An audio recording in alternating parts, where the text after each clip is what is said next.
To start things off today, here's a brief look back at my early years as a tennis player.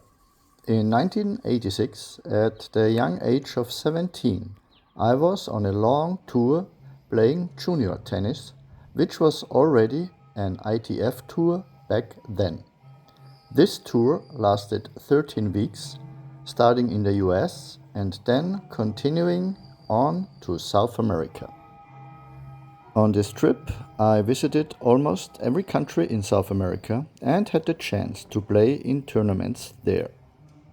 How often had I communicated with my parents during those 13 weeks? Of course, this was before the internet and smartphones. The only way to make a phone call was through the hotel, and it cost $10 a minute. Back then, the dollar exchange rate was also much higher, so during those 13 weeks, I spoke with my parents exactly 3 times for 1 minute each time. It's probably almost unimaginable these days. We've grown so accustomed to the ease of communication with all its advantages, but also its corresponding disadvantages. I will explain why I'm sharing this little story as an introduction later in this video. Before that, here's a quick recap for this week's events. Sebastian Sorga played his final tournament following a 3-week series of future tournaments in France. Slava Belinsky spent another week at a future tournament in Croatia, and Yuri Rodionov stayed in Vienna for another week of practice to prepare for clay court season. I was back in Soma Bay, Egypt, and during the first few days I had less on-site work and more organizational tasks. Together with Hend Isa, we conducted several job interviews. We want to continue expanding our team so we can carry out upcoming tasks to the highest standards. Soma Bay is undoubtedly a very beautiful destination, but of course it's not a major city with the corresponding infrastructure. There are already quite a few people living here permanently, and there's a lot of construction going on, so the population is growing rapidly. Nevertheless, the infrastructure still needs to keep pace, which is indeed happening.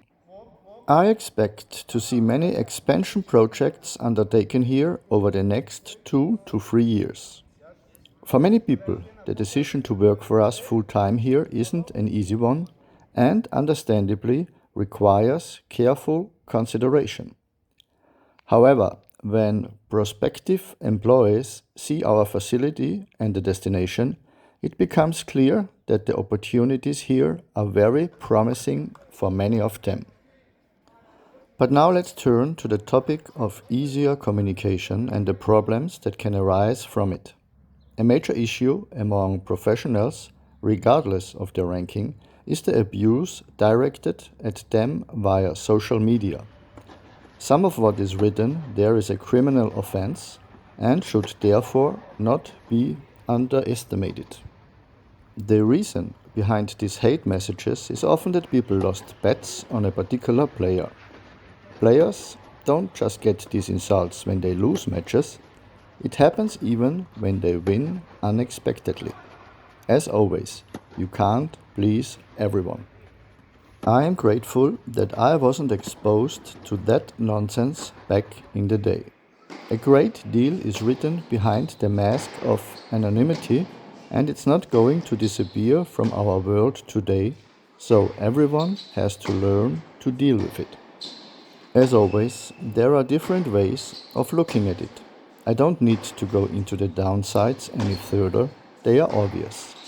But is there anything positive to be found in this situation?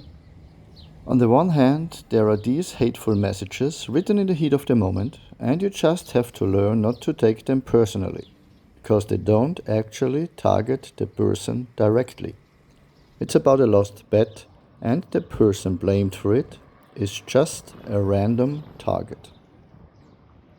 Then there are the messages that are directed specifically at a person and which are certainly not pleasant for the person in question to read.